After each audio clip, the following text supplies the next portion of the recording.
Jameson and his dad, Matt, love to golf.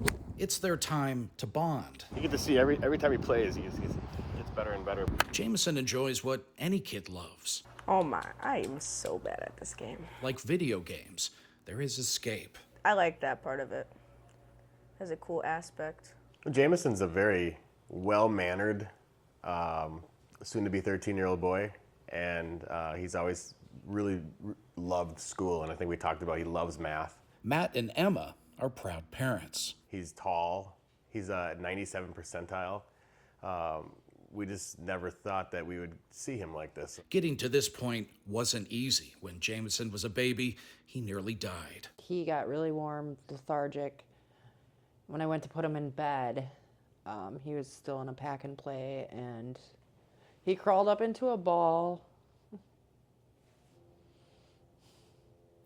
And then he breathed really loud and then let the breath out, and he stopped breathing.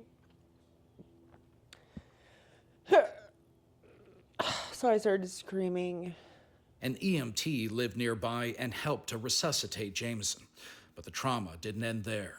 I remembered hearing like hiccups, like I don't know if it was Jeff, it was just, it was like a lot of like consistent hiccups. That's what it sounded like to me.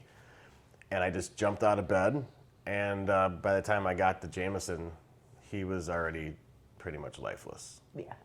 They said doctors were at a loss. Every other weekend, they would just send us home, he'd have a seizure, send us home, he'd have a seizure. The best children's hospital, or one of the best in the nation, could not tell us what was wrong with our son.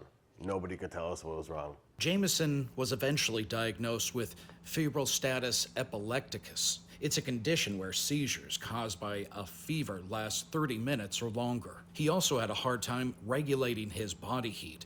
His parents say he had fevers as high as 105 degrees. They looked for answers and learned about CBD being used for seizures, and the industry was booming in Colorado.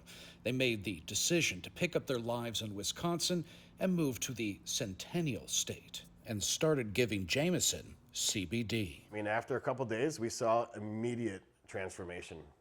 I mean, it was like he was running and he was having fun, he was chasing birds, and he was just he was our little boy again. Now they live here in Florida. Matt runs a CBD shop in Clearwater. Their son Jameson is flourishing. While he still deals with body heat issues, he says the CBD helps dramatically. Either I wouldn't be here, or it would just be like, probably I wouldn't exist, and my mom and dad probably still would be in Wisconsin. Now the family has a new concern about the future of the hemp industry in Florida. Governor Ron DeSantis could soon sign SB 1698 into law.